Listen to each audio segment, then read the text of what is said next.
Hello everyone, very good morning. Oh, sorry, good evening to everyone. Am I audible, guys? Good evening, sir. Good Yes, evening, sir. sir. Okay. चलिए, so let's start the class. But before that, any doubt in the previous lecture, please let me know. We are dealing with the Government of India Act 1935. Government of India Act 1935 हम पढ़ रहे हैं, उसमें किसी को कोई दिक्कत है अभी तक कोई दिक्कत है ये तो बताएं, है ना। हमने इसको स्टार्ट करा था, हमने स्टार्टिंग में देखा था कि सबसे पहले हमने एक कॉन्सेप्ट क्लियरली समझा था कि व्हाट इज प्रिंसली स्टेट। ठीक है, प्रिंसली स्टेट्स क्या है ये अपन ने अच्छे समझा था। और इन सबको प्रिंसली स्टेट और ब्रिटिश प्रोविंसेस को मिलाकर जो हम बोल रहे हैं that is known as what, that is known as British India. तो ब्रिटिश इंडिया ऐसा नहीं था कि पूरे, अगर आप देखेंगे कि पूरे भारत को ब्रिटिश इंडिया ऐसा नहीं था कि सिर्फ ब्रिटिशर्स ही उधर रूल कर रहे थे। ये जो प्रिंसली स्टेट थे अंडर द सुजेरेनिटी ऑफ ब्रिटिशर्स यहाँ पर रहा करते थे। ठीक है, नॉट सोवरेनिटी, सुजेरेनिटी। ठीक है, सुजेरेनिटी सोवरेनिटी से कम वाला कॉन्सेप्ट है। मतलब जैसे कैप्टन रसल और उसके बीच में रिलेशनशिप था लगान मूवी के अंदर, ठीक है, राजा के बीच में, वैसा ही रिलेशनशिप इसके अंदर रखा जाता है, राइट। तो ये जो चीजें है ये आप डायमेंशन देखेंगे, ये जो चीज है ब्रिटिश इंडिया वाली, ठीक है, इसके अंदर हम ऑल इंडिया फेडरेशन जब का जो प्रपोजल हुआ, तो ऑल इंडिया फेडरेशन का मतलब 6 कमिश्नरेट स्टेट, ठीक है, जो रीजन थे बहुत छोटे छोटे से थे, राइट। और 11 प्रोविंसेस जो थी, ठीक है, 11 ब्रिटिश प्रोविंसेस। ये प्रोविंसेस का मतलब पंजाब, बालूचिस्तान, सिंध यूनाइटेड प्रोविंस, बिहार, बंगाल, आसाम, ये गिनोगे तो 11 प्रोविंसेस होंगी। ठीक है, ये जो है, प्लस इसके अंदर प्रिंसली स्टेट, वो प्रिंसली स्टेट जो इनको ज्वाइन करना चाहते हैं, वो ऑल इंडिया फेडरेशन बनाया जाएगा उसका। प्रिंसली स्टेट ने बोला कि हमें कोई शौक नहीं आ रहा, अपनी जबरदस्ती एक चीज ही तो है, महाराज की जय हो, वो भी हमसे छीनना चाहते हो तुम, तो हम उसको नहीं बोल रहे हैं, राइट। हम उसको नहीं मान रहे हैं, इस तरह से इसके अंदर बोला गया, right. I hope this is clear to everyone. तो इसके बाद हम देखेंगे कि फेडरेशन कभी आया नहीं, है ना। ऑल इंडिया फेडरेशन की बात हुई, ऑल इंडिया फेडरेशन कभी आया नहीं सिस्टम के अंदर, ये अपन ने देखा। दूसरा जो इंपॉर्टेंट पॉइंट है, डायरकी इसके अंदर एस्टेब्लिश करी गई सेंटर पे। तो डायरकी एट सेंटर तो आप सबको पता ही है। डायरकी का मतलब क्या हुआ कि अगेन एक लिस्ट बनेगी that is known as transfer list, ठीक है, और एक बनेगी रिजर्व लिस्ट। रिजर्व लिस्ट के अंदर गवर्नर जनरल ऑफ इंडिया जो होगा, है ना, जो वायसराय है, गवर्नर जनरल ऑफ इंडिया है, वो 3 लोगों के साथ मिलकर, 3 इसके एग्जीक्यूटिव्स होंगे, ठीक है, कमिश्नर्स होंगे 3 अलग से, उनके साथ मिलकर ये क्या करेगा, इनके साथ मिलकर ये कुछ सब्जेक्ट्स जो होंगे उनके ऊपर क्या करेगा, उन रिजर्व सब्जेक्ट्स के ऊपर लेजिस्लेशंस बना सकता है, सारा काम ये करेगा। इससे किसी को लेना देना नहीं है, कोई भी लेजिस्लेटिव काउंसिल जो होगी उसको उससे कोई लेना देना नहीं है। ट्रांसफर लिस्ट में वो सब्जेक्ट आते हैं जो कि लेजिस्लेटिव काउंसिल बना सकता है, बट अगेन वही चीजें थी जो ट्रांसफर सब्जेक्ट के अंदर जो लिस्ट थी वैसी लिस्ट थी जैसे मैंने आपको इसके अंदर बताया। और रिजर्व सब्जेक्ट के अंदर मेन डायमेंशन जो होगा रिजर्व सब्जेक्ट के अंदर रखा जाएगा। यस, अभिषेक और Megha, Megha want to say something, Megha please. Sir ये जो डायरकी एट सेंटर है 1935 और डायरकी एट 1919 में, तो उधर जो है वो प्रोविंशियल सब्जेक्ट बताते हो आप, और इधर जो फेडरल सब्जेक्ट, तो ये दोनों सेम है या अलग है? अलग है ना, वो सेंटर पे थी, वो प्रोविंसेस पे थी मेघा, और ये सेंटर पे। प्रोविंस के अंदर प्रोविंशियल सब्जेक्ट्स होंगे, और ये फेडरल जो सब्जेक्ट है दैट इज सेंट्रल लिस्ट के अंदर, जैसे अपने सब्जेक्ट है ना वैसे फेडरल लिस्ट वैसी होती है यहाँ पर, इसका नाम है फेडरल लिस्ट। तो सर इसका सेंटर सब्जेक्ट नहीं हो सकता, सेंट्रल सब्जेक्ट, जैसे वहाँ पर प्रोविंशियल उधर पहले सब्जेक्ट। सेंट्रल सब्जेक्ट को फेडरल लिस्ट बोलते थे, तो अपन उस टाइम की भाषा यूज करेंगे ना, ओके। है ना। और सर इसमें रिजर्व जो है वो उसमें थोड़े मतलब चेंज हो गए ना, जैसे डिफेंस और ऑब्वियसली, एक्सटर्नल अफेयर्स, ये एक्स्ट्रा बढ़ गए हैं, जो पहले थे उसमें ऐड ऑन हो गए, ऐसा है? देखो ये देखिए, ये समझिए कि किसी भी स्टेट के पास क्या डिफेंस का सब्जेक्ट होता है क्या, सोच कर देखो एक बार मेघा, नहीं होता ना। डिफेंस नहीं। Is there in the central list only, है ना। तो या यहाँ पे सारे सब्जेक्ट अलग हो गए, सारे सब्जेक्ट अलग हो गए, कि एक्सटर्नल अफेयर जो होगा that will be external affair, कोई भी स्टेट थोड़ी ना, कश्मीर थोड़ी ना पाकिस्तान से बात कर लेगा, है ना, अपने और रूल्स रेगुलेशन एस्टेब्लिश कर, या फिर उत्तर प्रदेश थोड़ी ना पाकिस्तान से बात कर लेगा। तो एक्सटर्नल अफेयर्स जो होगा वो लिस्ट सेंटर का ही होगा, तो सेंटर के अलग लिस्ट है, स्टेट के लिस्ट है। वो जो अपन ने 1919 में पढ़ा था वो स्टेट के बेसिस पे पढ़ा था कि स्टेट के अंदर डायर के आई, राइट। और यहाँ पर जो है सेंटर के अंदर डायर के आई, तो सेंटर लिस्ट के ऊपर बात होगी मेघा, ओके सर। है ना। Yes yes sir, okay. Clear है पूरा? Yes sir. Okay, Abhishek please. Sir जैसे हम लोग ने ये पढ़ा था ना कि एग्जीक्यूटिव काउंसिल मेंबर जो होते थे वो एक्स ऑफिशियो मेंबर हो जाते थे लेजिस्लेटिव काउंसिल के। करेक्ट। और फिर जब हमने लेजिस्लेटिव काउंसिल में जब मॉडिफिकेशन किया और उसको अपर हाउस और लोअर हाउस में बांटा, तो ये जो लेजिस्लेटिव काउंसिल एग्जीक्यूटिव काउंसिल के मेंबर होते थे ये दोनों हाउस के ही होते थे, या फिर उसमें भी एक बस वो लोअर हाउस से ही बिलोंग करते थे? नहीं, ऐसा नहीं है कि कुर्सी में भी हो सकते हैं मेंबर्स, तो ठीक है, मिनिस्टर्स जो होते हैं वो तो कहीं पे भी जा सकते हैं। जैसे कि आप देखेंगे हाँ सर, हमारे जो प्रधानमंत्री ये थे, है ना, मनमोहन सिंह। मनमोहन सिंह, वो खुद आसाम के राज्यसभा के मेंबर थे। तो वैसे ही वहां पर भी राज्यसभा और इसके अंदर दोनों में से हो सकता था, राइट। पूरा पूरा कॉपी जो करा था, कॉपी पेस्ट करा था ब्रिटिशर्स वाले पार्लियामेंट्री सिस्टम को। अच्छा अच्छा, ठीक है, अभिषेक। ठीक है ठीक है। तो कहने का मतलब यह है कि कॉपी तो करा था, पर कॉपी उन्होंने अपनी स्टाइल से करा था, इस स्टाइल से करा था कि हमेशा चलेगी उनकी, है ना। चलिए, तो हमने ये सारी चीजें पढ़ ली थी। अब हम जो मूव कर रहे हैं दैट इज प्रोविंशियल, जो है प्रोविंशियल ऑटोनॉमी की तरफ मूव कर रहे हैं, राइट। तो ये सब कुछ हो गया था अपना प्रोविंशियल ऑटोनॉमी, है ना। आपने देखा था कि जो साइमन कमीशन है ना बच्चों, साइमन कमीशन के अंदर एक पॉइंट था कि प्रोविंसेस को ऑटोनॉमी देंगे। अब प्रोविंसेस को ऑटोनॉमी दी गई, ठीक है। अब ये तो हिस्टोरिकल डायमेंशन में पढ़ेंगे कि किस तरह की ऑटोनॉमी थी, क्या लॉज बना सकते थे, ये सब चीजें, है ना। प्रोविंशियल ऑटोनॉमी का मतलब क्या है, ठीक है, वो मैं आपको बता देता हूँ। कि जो पहले ब्रिटिश की प्रोविंसेस होती थी, ठीक है, उसके अंदर एक तो देखे जाएंगे कि काफी लोग जो है प्रोविंसेस के अंदर, काफी लोग जो नॉमिनेटेड होते थे। अब कहा गया कि नहीं, नॉमिनेटेड नहीं होंगे, अब इलेक्टेड होंगे, ठीक है। और फिर प्रोविंसेस को ऑटोनॉमी देने का मतलब क्या है, ऑटोनॉमी देने का मतलब क्या है कि बहुत सारी लिस्ट जो है उसके अंदर, लिस्ट के अंदर जो है सब्जेक्ट्स बढ़ा दिए प्रोविंसेस के। और यहाँ पे कहा कि इलेक्शन करवाएं, अब आप आराम से इलेक्शन करवाएं। और इलेक्शन करवा के क्या करेंगे, इलेक्शन करवा के जो भी इलेक्ट होगा, जैसे सीएम बनते हैं ना, वैसे चीफ मिनिस्टर्स बनेंगे, उसकी काउंसिल ऑफ स्टेट होगा, ठीक है। और फिर उसके अंदर क्या होगा, उसके अंदर उस तरह का रूल्स एंड रेगुलेशंस होगा। ये जो पूरा का पूरा प्रोविंसेस को इसके अंदर autonomy the, governor general of India को कोई हस्तक्षेप नहीं होगा, और गवर्नर का भी कोई हस्तक्षेप नहीं होगा, है ना। जो भी इलेक्टेड लोग होंगे वही चीजें, लॉज, रेगुलेशंस, ये सब चीजें बनाएंगे, करेक्ट है। अब इसके अंदर क्या होता है, जैसे कि जवाहरलाल नेहरू चीफ मिनिस्टर बनता है, ठीक है। और जवाहरलाल नेहरू की खुद की कैबिनेट होती है, खुद की कैबिनेट होती है, वो डिसीजंस मेकिंग करते हैं, राइट। इस तरह की चीजें चलती हैं। तो 1935 के अंदर, एक्ट के अंदर ये सब चीजें हुआ कि प्रोविंशियल असेंबलीज जो हैं, ब्रिटिश इंडिया की जो प्रोविंशियल असेंबलीज हैं, ठीक है, बॉम्बे, मद्रास, बिहार, जो बंगाल, ये जो प्रोविंशियल असेंबलीज जो हैं, ठीक है, बलूचिस्तान, आसाम, राइट, ये जो प्रोविंशियल जो असेंबलीज हैं, प्रोविंशियल जो स्टेट्स हैं, इसके अंदर क्या होगा, प्रोविंशियल स्टेट्स के अंदर यहाँ पर क्या होगा, यहाँ पर इलेक्शंस होंगे और इलेक्शन के अंदर इलेक्ट किए जाएंगे। तो 1937 के अंदर ये इलेक्शंस होते हैं। पर ये प्रोविजंस जो है वो प्रोविंशियल ऑटोनॉमी से, ये वाला जो कॉन्सेप्ट है प्रोविंशियल ऑटोनॉमी से प्रोविजन आया कि यहाँ पर इलेक्शन होंगे। तो देखिए, रिमार्केबल फीचर और बहुत बड़ा फीचर है ये एक्ट का, इस provincial autonomy. With the abolition of dyarchy at the province, dyarchy हटा दी। अब डायरकी हटा दी तो सारे का सारा लिस्ट जो है उनके पास आ जाएगा। जो मिनिस्टर्स जो होंगे वो रेस्पॉन्सिबल हो जाएंगे, who were controlled and removed by the provincial legislatures. Sir मेरा, अब देखो सब कुछ पहले जो था ना, पहले आपने देखा था 1919 एक्ट के अंदर, सर हमने देखा कि दांत दिए, सॉरी चने दिए पर दांत नहीं दिए, ठीक है। तो वो वाला सिस्टम सबने क्रिटिसाइज करा। इवन साइमन कमीशन ने भी बोला कि भाई ये गलत है, प्रोविंसेस को ऑटोनॉमी देनी चाहिए, डायरकी को हटानी चाहिए। तो 1935 एक्ट के अंदर जो प्रोविंसेस थी उनके अंदर से डायरकी हटा के सेंटर में लगा दी जाएगी, सेंटर में लगा देंगे, पर प्रोविंसेस में से पूरी हटा देंगे। और प्रोविंसेस से कहेंगे भाई अब तुम सारे सब्जेक्ट तुम्हारे, जियो अपनी जिंदगी और आराम से इलेक्शन करवाओ, यहाँ पर इलेक्शन कराएं। पर वो लिमिटेड फ्रेंचाइजी वाले इलेक्शन ही हुए थे, ठीक है, ऐसे नहीं कि यूनिवर्सल एडेड फ्रेंचाइज आ गए थे, नहीं, वो तो हमारे आजादी के बाद ही मिलेगी। लिमिटेड फ्रेंचाइज से इलेक्शन कराए गए और उस इलेक्शन से इलेक्ट हुए बहुत सारे लोग, जैसे जवाहरलाल नेहरू चीफ मिनिस्टर बने शायद उत्तर प्रदेश, यूनाइटेड प्रोविंस के, ठीक है, इस तरह से। तो हर एक क्या आएंगे, हर एक जो होगा, हर एक जगह पर इलेक्शंस होंगे, हर एक प्रोविंसेस में इलेक्शंस होंगे। और डायरकी तो हट चुकी है, डायरकी हट चुकी है, तो बस अब क्या हो जाएगा, उसके पास पावर भी आ जाएगी प्रोविंसेस के पास, ठीक है, पावर भी आ गई। और उसके अंदर कोई गवर्नर का कोई हस्तक्षेप नहीं है। पहले तो गवर्नर की एग्जीक्यूटिव काउंसिल इतनी स्ट्रांग होती थी, तब बोला क्या कि भाई अब इलेक्शंस होंगे और इलेक्शन के बेसिस पर।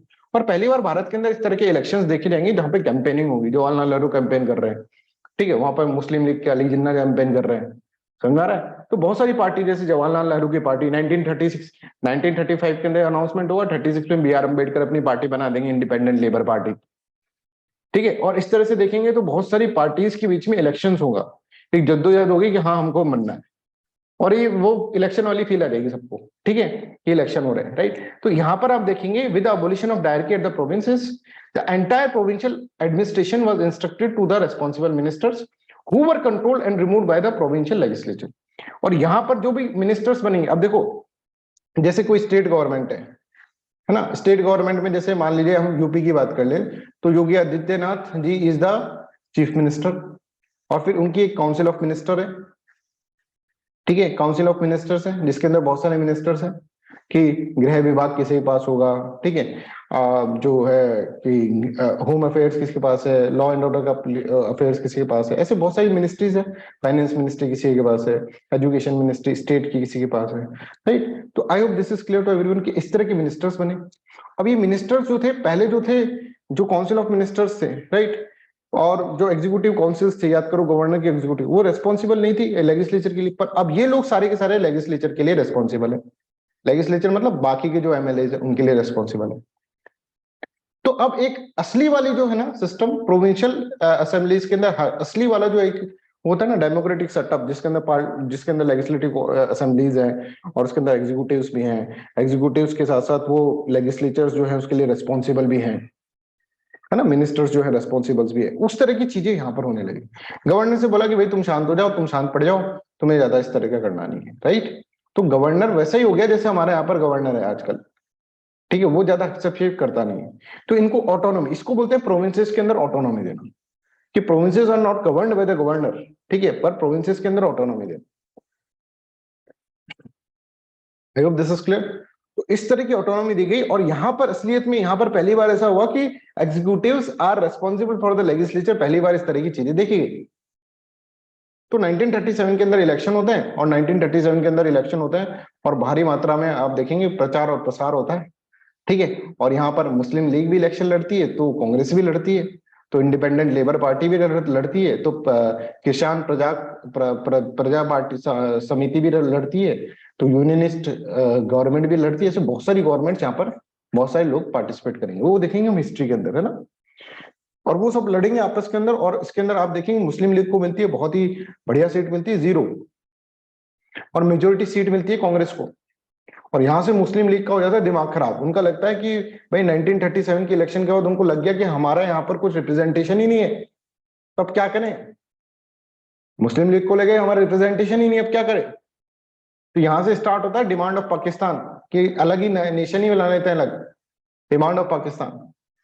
और यहाँ पे फिर जिन्ना को पता चल जाता है कि भैया आप यहाँ पर तो ये जवाहरलाल नेहरू, सरदार पटेल और ये लोग हमको कुछ करने नहीं देंगे, ठीक है। और हमारा जो मुस्लिम लीग है उस तो एंटी है, कांग्रेस का एंटी हो चुका है, तो कांग्रेस हमको आगे बढ़ने नहीं देगी, तो हमारा यहाँ पे पॉलिटिकल कैरियर ही कुछ नहीं है, तो क्या करें हम। फिर डिमांड फॉर पाकिस्तान राइज कर देंगे, और फिर कहेंगे मोबिलाइजेशन करेंगे, कहेंगे कि भाई यहाँ पर two nation concept, two nation theory का कॉन्सेप्ट बहुत ज्यादा क्या हो जाएगा, वाइडली एक्सेप्टेड होने लग जाएगा लोगों के बीच में। फिर यहाँ पे कम्युनल राइट्स होने लग जाएंगे, फिर पता चल जाएगा कि भारत जो है वो दो समुदाय भारत के अंदर एक साथ नहीं रह सकते, that is known as two nation theory. वो भी हम पढ़ेंगे जब टाइम आएगा, तब उसके अंदर पढ़ लेंगे what is two nation theory. I hope this is clear to everyone. Two nation theory का मतलब बोल दिए वर्ड तो समझा देते हैं। टू नेशन थ्योरी का मतलब ये है कि दो समुदाय जो है, हिंदू और मुस्लिम दो समुदाय हैं, वो आपस के अंदर उनके इंटरेस्ट अलग अलग हैं, दोनों एक दूसरे के एंटाई हैं। कल्चरल इंटरेस्ट देखे तो दोनों का एंटाई है, राइट। दोनों के सब कुछ जो है कस्टम कल्चर अलग अलग तरीके से, और दोनों एक साथ रह ही नहीं सकते, कंपेटेबल है ही नहीं, they are not compatible in to live together. तो अगर साथ में रहना तो मारा पीटी होगी, साथ में एक कोई ना कोई मरेगा, तो इससे बढ़िया है दोनों को अलग कर दो। और ये अलग करना जो होता है that is known as what, two nation theory, दो अलग अलग नेशन बना दो, ठीक है। तो ये जो टू नेशन थ्योरी का कॉन्सेप्ट है फिर वहां से आ गया। Yes Abhishek please. Sir Muslim League 0 seat पाई थी। हाँ 1937 के अंदर सर शायद आप सीट नहीं, मतलब 0 प्रोविंस के ऊपर, अच्छा अच्छा ठीक ठीक ठीक। है ना, किसी भी प्रोविंस के अंदर। कांग्रेस जो है वो जो 9 प्रोविंसेस के अंदर तो कांग्रेस ने मेजोरिटी से जीता, ठीक है, सीट्स नहीं बोल रहे, मतलब जो प्रोविंसेस के अंदर गवर्नमेंट बनाई, और जो बाकी की 2 प्रोविंसेस थे उसके अंदर से कोलिशन गवर्नमेंट फॉर्म कर ली। अभिषेक हाँ सर क्लियर है ना, सीट तो मिली थी बट प्रोविंसेस है ना, मैं शायद सीट बोल दिया हुआ, यहाँ पे प्रोविंसेस जो होंगे किसी भी प्रोविंस के ऊपर नहीं बना उनके, मतलब किसी भी प्रोविंस के अंदर गवर्नमेंट नहीं है। तो I hope this is clear to everyone, any doubt you can ask me. तो यहाँ पर देखिए, तो ये जो 1937 के अंदर इलेक्शन होते हैं, और फिर 1937 के अंदर इलेक्शन चलते रहते हैं, चलते रहते हैं। 1939 के अंदर कांग्रेस के सारे मिनिस्टर रिजाइन कर देते हैं, वही हम रेजिग्नेशन देते हैं। हम रेजिग्नेशन दे देते हैं तो भाई सारे जो, क्यों रेजिग्नेशन दे देते हैं, क्योंकि ब्रिटिशर्स उनकी बात ही नहीं मान रहे थे। वर्ल्ड वार चल रहा था, वर्ल्ड वार सेकंड, है ना, ये सब हिस्ट्री के अंदर पढ़ेंगे वैसे तो। और ब्रिटिश उनकी बात नहीं मान रहे थे, बोल रहे थे कि भाई डोमिनेंट स्टेटस नहीं चाहिए हमें, तो वो चाहिए और हम तुम्हारा कोई सपोर्ट नहीं। इस तरह से 1939 के अंदर ये रेजिग्नेशन दे देंगे। जब रेजिग्नेशन दे दिया इन लोगों ने तो फिर सारी जो स्टेट्स है उसके अंदर प्रोविंस है उसमें कांग्रेस की गवर्नमेंट थी, तो सब एक साथ रेजिग्नेशन दे देंगे, दोनों सब क्लीन बोल्ड हो जाएंगे, मतलब हिट विकेट हो जाएंगे खुद ही। और इसके बाद क्या हो जाएगा, इसके बाद सबसे ज्यादा मजा आएगा एक तो मोहम्मद अली जिन्ना को कि हाँ चलो खुद ही चले गए, ठीक है, और दूसरा मजा आएगा डॉक्टर भीमराव अम्बेडकर को। क्यों मजा आएगा बताएंगे जब हम हिस्ट्री पढ़ेंगे, राइट। तो I hope this is clear to you. This came into the effect in 1937 and was discontinued in 1939, ठीक है। I hope this is clear. तो यहां तक आपको ये डायमेंशंस क्लियर है, कोई दिक्कत है? प्रोविंशियल जो ऑटोनॉमी है उसका मतलब समझ गए, प्रोविंशियल ऑटोनॉमी के अंदर। अब क्या होता है, एक चीज और बताया गया कि फेडरल कोर्ट, फेडरल मतलब वो मत समझना स्टेट वाला, जैसे अभी कंफ्यूज हो गई थी वो मेगा, फेडरल कोर्ट मतलब सुप्रीम कोर्ट, ठीक है। इस तरह से जो फेडरल डिस्प्यूट जो है उनके बीच में जो जैसे अपना अपना सुप्रीम कोर्ट जो है, ठीक है, वो क्या करता है, सुप्रीम कोर्ट जो होता है दो के बीच में डिस्प्यूट होता है, तो दो के बीच में डिस्प्यूट होता है, दो स्टेट के बीच में, मान लो राजस्थान और पंजाब लड़ रहे हैं, तो इन दोनों के बीच में डिस्प्यूट होगा तो कौन सॉर्ट आउट करेगा, सुप्रीम कोर्ट करेगा, है ना। सुप्रीम कोर्ट का exclusive and original jurisdiction of supreme court है, ठीक है, पढ़ेंगे आगे चलकर 131 आर्टिकल, राइट। तो फेडरल कोर्ट जो होगा ना वो बनाया जाएगा 1935 के अंदर, कि प्रोविंसेस के अंदर। अब पहले तो प्रोविंसेस क्या है कि सारे प्रोविंसेस जो थी वो किसके हाथ में है, गवर्नर के हाथ में ही है, ब्रिटिशर्स के हाथ में तो आपस में लड़ेंगे नहीं, सभी ब्रिटिश है, ये भी ब्रिटिश है। अब यहाँ पर मान लीजिए यहाँ पर कांग्रेस की गवर्नमेंट बन रही है, यहाँ पे किसी और के, तो आपस में लड़ेंगे फिर। तो इनके बीच में कोई भी डिस्प्यूट होता है, प्रोविंसेस ऑटोनॉमी देने के साथ साथ अगर कोई भी डिस्प्यूट होता है इनके बीच में तो उसके बारे में सोचना पड़ेगा, तो फेडरल कोर्ट हम देंगे, जिसके अंदर प्रोविंसेस में कोई भी डिस्प्यूट होता है तो वो सॉर्ट आउट करेगा। प्लस अगर मान लीजिए सेंटर और प्रोविंसेस में कोई डिस्प्यूट होता है, क्योंकि प्रोविंसेस अब डिमांड करेगी कि भाई हमें ये चाहिए, हमें ये चाहिए। पहले तो क्या था, पहले तो सब कुछ गवर्नर के हाथ में था, तो गवर्नर उससे जो ब्रिटिश को ब्रिटिश नहीं देता था वो नहीं लेता था, है ना। अब प्रोविंसेस कहेगा भाई हमें ये चाहिए, हमें ये चाहिए, हमें चाहिए, तो उनके बीच में लड़ाई होंगी, सेंटर और प्रोविंसेस के बीच में डिस्प्यूट्स होंगे। तो जब भी सेंटर और प्रोविंस के बीच में डिस्प्यूट होगा तो उसको सॉर्ट आउट करने के लिए कोर्ट होना चाहिए, that is known as federal court, और यहाँ से स्थापना होगी अपनी सुप्रीम कोर्ट की, ठीक है। I hope this is clear. जो 1773 के अंदर सुप्रीम कोर्ट बना था तो 1858 के अंदर वो सब सिस्टम तो खत्म ही हो गया था, समझ में आ रहा है। यहाँ पे वो वाला वो तो क्या किस लिए बना था, वो तो गवर्नर जनरल की एग्जीक्यूटिव काउंसिल्स और उनके लिए बना था कि क्या किस तरह का लेजिस्लेशन हो, वो तो उस तरह का अलग। अब यहाँ पे जो फेडरल कोर्ट की स्थापना हुई ना, फेडरल कोर्ट की स्थापना वो वही चीज रोल प्ले कर रही है जो कि हमारा सुप्रीम कोर्ट आज प्ले कर रहा है, जिसमें उसकी 131 आर्टिकल के अंदर ओरिजिनल एंड एक्सक्लूसिव जुरिस्डिक्शन है कि कभी भी स्टेट के बीच में लड़ाई होती है तो स्टेट के बीच में लड़ाई कौन सॉर्ट आउट करेगा, सुप्रीम कोर्ट। सेंटर और स्टेट के बीच में लड़ाई हो तो कौन सॉर्ट आउट करेगा, सुप्रीम कोर्ट, ठीक है। तो यहाँ पे इसी तरह का एक फेडरल कोर्ट की स्थापना हुई, federal court with resolve disputes between the union and the province and between the province and the province. समझ में आ रहा है? I hope this is clear to everyone, ठीक है। I hope this is clear. अब यहाँ पर ये सब चीजें इसके अंदर होने लगे। अब एक 1935 एक्ट के अंदर एक वो भी हुआ कि आपको याद हो तो एक सेक्रेटरी ऑफ स्टेट था, ठीक है, उसका जो काउंसिल था वो हुआ करता था जिसको अपन बोलते थे काउंसिल ऑफ इंडिया। 1858 का एक्ट याद करो, सेक्रेटरी ऑफ स्टेट उसका काउंसिल ऑफ इंडिया, उस काउंसिल ऑफ इंडिया को अबॉलिश कर दिया गया, ठीक है। काउंसिल ऑफ है ना, 15 मेंबर की काउंसिल हुआ करती थी, 1858 एक्ट के अंदर पढ़ाया था मैंने।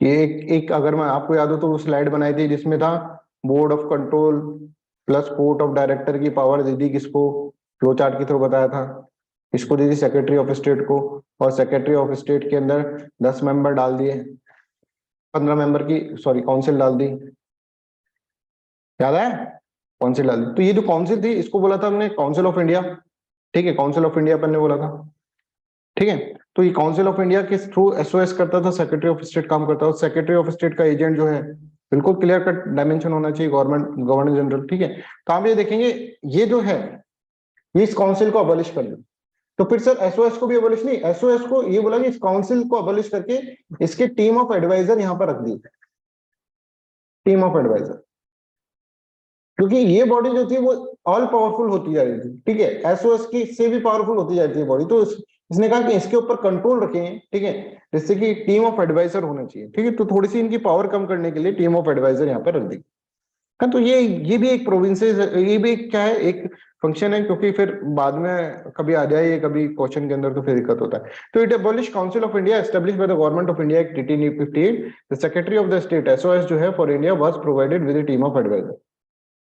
और एक्सटेंडेड फ्रेंचाइजी, अब यहाँ पे फ्रेंचाइजी को थोड़ा बढ़ाया, about 10% of the total population got the voting right. देखो बढ़ाने के बाद भी 10% लोग ही है ना वो वोटिंग राइट्स उनके पास है। ठीक है, अब इस तरह से अब क्या है कि भाई अब जब ये चीजें खोल रहे हैं कि प्रोविंसेस के अंदर ये हो रहा है, ये सब चीजें हो रहा है, तो फिर इधर ही एक सेटअप होगा, एक एस्टेब्लिशमेंट होगा रिजर्व बैंक ऑफ इंडिया का, आरबीआई का। ठीक है, आरबीआई क्या करेगा, जिससे कंट्री करेंसी पे कंट्रोल रहे, ठीक है, जिससे पॉलिसीज पे कंट्रोल रहे, फाइनेंशियल प्रोसेस पर से, क्रेडिट ऑफ कंट्री पे, क्योंकि अभी खोल रहे हैं सिस्टम को, ठीक है, प्रोविंसेस को दे रहे हैं, तो वहां की पॉलिसीज को कुछ होता है। आप देखते हैं कि अगर मान लीजिए ये सब कुछ इंटरकनेक्टेड होता है इकोनॉमिक्स के अंदर, तो इकोनॉमिक्स तो पढ़ के आए होंगे तुम लोग, ठीक है, आधे बच्चों मतलब 90% से ज्यादा है तो 17 आवर्स वाला लेक्चर देख के आए होंगे यहाँ पर। ठीक है, तो वहां पर आपको पता है इकोनॉमिक्स कितनी कनेक्टेड है। अगर मान लीजिए उत्तर प्रदेश कोई अपनी फाइनेंशियल पॉलिसी के अंदर चेंज करता है तो उसके अंदर क्या होता है, डिफरेंट डिफरेंट और स्टेट्स के अंदर भी उसका इफेक्ट पड़ता है। समझ आ रहा है? तो आप यहाँ पर देखें कि ये एक रीजन था। तो यहाँ पर आप ये देखेंगे रिजर्व बैंक ऑफ इंडिया बनाया गया कि जिससे करेंसी का कंट्रोल रहे, पूरी यूनिफॉर्मिटी रहे। पहले तो यूनिफॉर्मिटी अपने आप ही मेंटेन थी, क्यों भाई, यहाँ से गवर्नर जनरल ऑफ इंडिया जो कहता था, नहीं देखो यूनिफॉर्मिटी पहले कैसे मेंटेन थी, अब ये समझो, एसओएस जो कहता था उसको गवर्नर जनरल ऑफ इंडिया मानता था, गवर्नर जनरल ऑफ इंडिया कहते था उसको गवर्नर मानते थे प्रोविंसेस के, और प्रोविंसेस के गवर्नर मानते थे, तो सारा का सिस्टम वैसे यूनाइटेड है। ठीक है, कोई जरूरत ही नहीं है, इसने जो कह दिया वही पत्थर की लकीर हो गया, राइट, इसने पत्थर की लकीर पे साइन कर दिए और फिर इन लोगों ने उसके ऊपर साइन कर दिए। समझ रहा है? इस तरह की चीज हो जाए। तो अब क्या है, अब चीजों को ये जो चीज है यहाँ पर ऑटोनॉमी दे दी, अब गवर्नर की बात नहीं मानेंगे। गवर्नर तो एक तरह से क्या हो गया, एक सिंबॉलिक हेड हो गया, सेरेमोनिकल हेड। तो यहाँ पर इन लोगों के पास ऑटोनॉमी। अब यूनिफॉर्मिटी क्रिएट करनी है तो एक ही लॉ बनाना है, तो भाई एक सुप्रीम कोर्ट होना चाहिए, फेडरल कोर्ट जिसको इसके अंदर बोला गया है ना, एक रिजर्व बैंक ऑफ इंडिया होना चाहिए जिससे मॉनेटरी पॉलिसी सब ठीक रहे, है ना, एक ऐसा कमीशन होना चाहिए जैसा कि प्यार से जिसको अपन बोलते हैं यूपीएससी, ऐसा कमीशन भी होना चाहिए, एक पब्लिक सर्विस कमीशन भी होना चाहिए। अब इनको जरूरत महसूस हो रही है इन सबकी, तो इसमें सारा का सारे इस चीज में है। इसीलिए कहते हैं कि भाई जो गवर्नमेंट ऑफ इंडिया एक्ट है बहुत ही ज्यादा लेंथी एक्ट था, है ना, गवर्नमेंट ऑफ इंडिया। और एक और बात बताऊं तुमको, गवर्नमेंट ऑफ इंडिया एक्ट जो 1935 का बनाया गया है वो इस तरह से नहीं बनाया गया कि भारत को जल्दी से आजादी देनी है इसलिए बना दिया, नहीं। उसके अंदर एक जो टॉक्स हुई है ना इनके बीच में, एसओएस के बीच में और गवर्नर जनरल ऑफ इंडिया के बीच में, है ना, सेक्रेटरी ऑफ स्टेट, तो सेक्रेटरी ऑफ स्टेट और ये लोग मिलकर बनाना है, इनके बीच में जो टॉक्स हुई है वो अब नेशनल म्यूजियम ऑफ दिल्ली के अंदर रखी हुई, पढ़ लेना उसको, ठीक है। तो नेशनल म्यूजियम ऑफ दिल्ली के अंदर उसमें जो टॉक्स है उसमें ये लिख रखा है कि हमको हमारा जो मेन मकसद है 1935 एक्ट का वो ये है कि भारत को आने वाले 100 साल तक हमको क्या करना है, कॉलोनी बनाकर रखना है। समझ में आ रहा है? भारत को आने वाले 100 साल तक अपन को क्या करना है, कॉलोनी बनाकर रखना है। समझ में आ रहा है? तो इनका ये था कि 2035 तक, साहब 2035 तक सोच कर देखो, कॉलोनी बना के रखना है भारत, ऐसा कोई एक्ट बना है। तो इसके अंदर जितना ज्यादा लिबरल रखेंगे उतना ज्यादा, कि प्रोविंसेस के अंदर ऑटोनॉमी दे दी भाई, अब सिस्टम बनाना है 2035 तक चलना चाहिए सिस्टम, 100 साल तक। तो सिस्टम के अंदर प्रोविंसेस के अंदर ऑटोनॉमी दे दी। फिर दूसरा क्या करा, चलो भाई रिजर्व बैंक ऑफ इंडिया भी बना देते हैं, अब करेंसी वरेंसी पे भी कंट्रोल करना पड़ेगा, 100 साल का प्लान करके चल रहे हैं, ठीक है, ये सब चीजें। अब कमीशंस भी बनाने पड़ेंगे, पब्लिक कमीशंस, जो यूनियन पब्लिक सर्विस कमीशन, उसको पहले बोल रहे फेडरल, यूनियन का मतलब federal, federal public service commission, union list federal list, है ना, उस तरह से। प्रोविंस, स्टेट का मतलब province, province public service commission, joint public JPSC, joint public service commission, ये सब चीजें बनने लगी।